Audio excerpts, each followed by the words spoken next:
Turning a dense urban core into a high-speed racetrack is a massive logistical challenge, but it's one that Clark County and Liberty Media are betting on for years to come.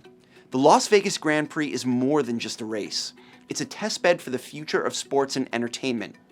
How the city converts the famous strip into a circuit where cars exceed 200 miles per hour is an operational wonder, an event so complex and so popular it rivals the Super Bowl. You come to Vegas and it's, respectfully our crown jewel in the season because it's our race. It's one that Formula One and Liberty have invested significantly in, and it embodies what Vegas stands for, which is the home of sports and entertainment globally. And we lean in incredibly hard on what we're trying to achieve with that, which isn't again just what Formula One partnerships are, but the partnership with the destination. Liberty Media has gone all in on this project, taking on the promoter risk directly to establish Las Vegas as the U.S. highlight of the F1 calendar. Working alongside Clark County and the Las Vegas Convention and Visitors Authority, or the LVCVA, they are capitalizing on a logistical advantage no other host city can match: 155,000 hotel rooms located within just 6 miles of the circuit. There are things about Las Vegas that no one can replicate anywhere in the world. It was the Convention Authority Board that first signed an agreement to bring Formula One to Las Vegas. As a member of the board of the Clark County Commission, we own the roads. And so over the course of time, we worked through the issues that would be related to the use of the roads, which more than anything else include setup and takedown, right? The race takes a couple of hours. The rest of it takes weeks. Our fire department is a critical piece of all of the work we do. Our business license department, our public works department that is responsible for all those roadways, and the Metropolitan Police Department, which is crucial. The 3.8-mile circuit remains largely unchanged since 2023. However, operational efficiency has skyrocketed, with the setup time for critical infrastructure dropping to a quarter of what it took in the first year. This speed is vital because aside from the paddock, this is entirely a temporary build-out requiring massive coordination. From the standpoint of building the circuit, as we place track barriers, as we place our track lighting, we have to have an angle towards the fact that it still has to be public roadways until we close it so that it is a closed circuit for our race. What that means is that every day of race week, our crews are opening and closing 44 different openings around that 3.8 miles. When we do close the track, the 3.8 miles, we actually put about 35,000 rooms interior to the circuit.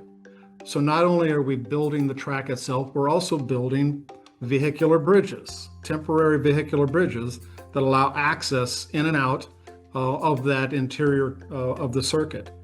If you know Vegas, you know that it changes about every 3 years because somebody has built something new. For example, this year we have a new Hard Rock Hotel that's being built right against our circuit on Las Vegas Boulevard. We had to sit with them earlier this year to make sure their construction and our setup of the track could be married together so neither one of us compromised what we were doing. The only thing at this race that is a permanent fixture is the building itself, the pit building. Everything else that you see, the track, all of the spectator grandstands, all of the activation areas, all of the entertainment that we bring in, it's all obviously temporary and it's part of the event. And it takes a long time to plan, to get all the approvals in place and to get the commitments that we need. That massive temporary build is crucial to tap the city's premium hospitality ecosystem, a vital component of the financial sustainability of the Grand Prix. MGM obviously have the majority of hotel rooms on the strip alongside our other friends at Caesars, and we work hand in hand with them on every big decision alongside Wynn, alongside the LVCVA. It gives us stability, but it gives us the opportunity collectively to get very creative about how we continue to innovate this event and make it as special as it is. MGM Resorts is banking on the long-term potential, recently extending its partnership with the race through 2030. The company's flagship Bellagio Fountain Club, built directly on the lake outside the hotel, has sold out for 2 consecutive years. But the strategy goes beyond just the ultra-wealthy. MGM is actively structuring its portfolio to bridge the gap between aspirational luxury and accessible fan experiences. We're standing in front of the Bellagio, the most iconic hotel in the world. And as you can see behind me, every year for the Las Vegas Grand Prix, we build the Bellagio Fountain Club, which is the ultimate in trackside luxury. Just steps from the track, you have a collection of the world's best Michelin-starred chefs preparing all of their namesake dishes. You've got craft cocktails and some of the most iconic Las Vegas entertainment, all while you're watching cars speed past at hundreds of miles per hour. The Bellagio Fountain Club was all about the hospitality suite that is sitting right against the circuit. And we spent a lot of time investigating how we could build in the lake without breaking through the bottom of the lake. So we strategically placed both of those so you can still see the fountains down the middle. They're a backdrop to the fountains on the other side. Bellagio is no different than the other resorts. They have a brand to protect.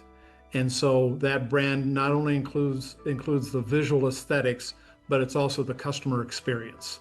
And so that's what we look at every time we talk with one of our resort partners about what they want to do, how they want to try and do it, and then we help them do it and deliver it. We are very proud here at MGM to be early adopters of the long-term vision of Formula One in Las Vegas. And as founding partners, that was always the vision.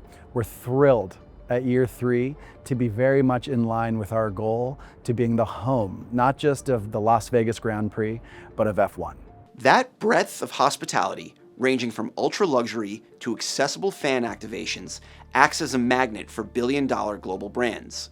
These partners funnel massive money into the ecosystem through team, series, and race sponsorships, creating a downstream effect that generates B2B opportunities for local businesses across Clark County. I think we're the single highest revenue race in terms of partnerships on the calendar. This is such an international event.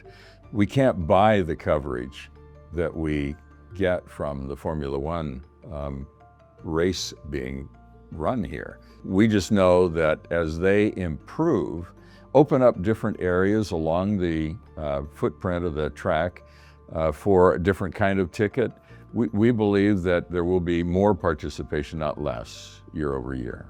New projects inevitably face roadblocks, and with overall Vegas tourism down and some local businesses reporting losses, the LVCVA has made the issue a top priority. A couple of 100,000 people go to work on Las Vegas Boulevard every day. We care an awful lot about how their lives are affected. The business community, smaller businesses that don't have a play in the race are affected. I think we've done a pretty good job of offloading the downside from them. There probably will always be along the route itself people who are disproportionately adversely affected, but we try to work with the Formula One folks to diminish that adverse reaction and response. If we can build a permanent bridge or tunnel to loop in, to bring into the rest of the community, that part of the city, 40,000 rooms that are locked out when the race is here, that will be one of the most important things that we can settle on. To secure that community buy-in, Clark County and F1 are actively tweaking the formula to make the Grand Prix more inclusive for residents. Beyond just shortening the disruptive setup times, they've introduced affordable ticketing options and free watch parties, ensuring locals can actually participate rather than just navigate around the event. If you want the community to buy into the grief that you experience when the roadways are interrupted, right? Traffic is interrupted, then you have to invite them to be a part of the event. It's been a new educational thing for us and for Formula One. And they have responded to our request to open this up and figure out a way to create a level of participation that is more affordable to locals, and they've done that. It's not just about singers and big talent coming in, but it's those that live here that we really want to give back to. This effort toward inclusivity extends to other initiatives like F1 Academy, the sport's all-female racing series, which hosted its season finale in Las Vegas, leveraging the Grand Prix's global stage. Well, we feel very grateful to have got this slot in Las Vegas. They only have one support slot because obviously they closed down the streets.